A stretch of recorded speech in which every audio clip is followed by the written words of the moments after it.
Ever wondered what procalcitonin is and why it's so important in the world of medicine?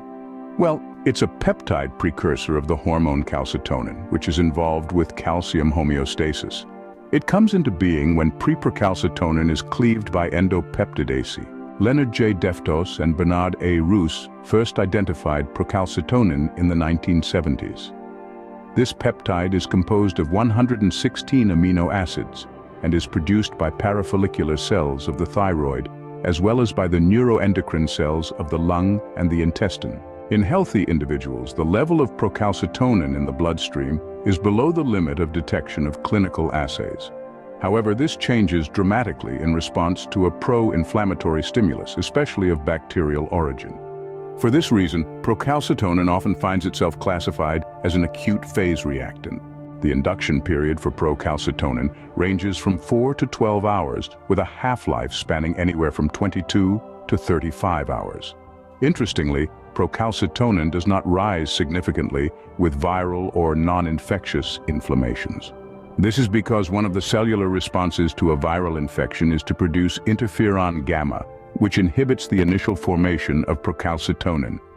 When a severe infection triggers the inflammatory cascade and systemic response, the blood levels of procalcitonin may rise multiple orders of magnitude.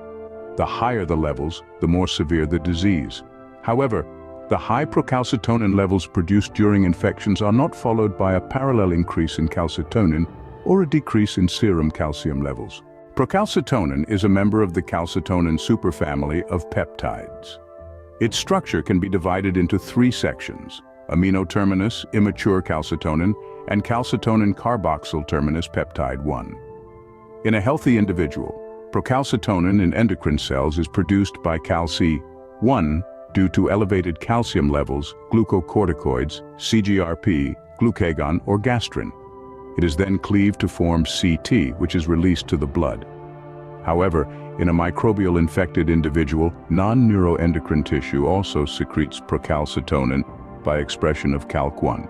Currently, the function of procalcitonin synthesized in non-neuroendocrine tissue due to a microbial infection is unknown. However, its detection aids in the differentiation of inflammatory processes.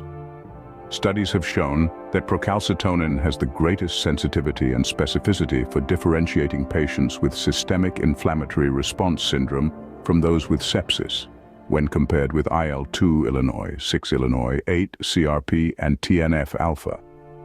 Evidence is emerging that procalcitonin levels can reduce unnecessary antibiotic prescribing to people with lower respiratory tract infections.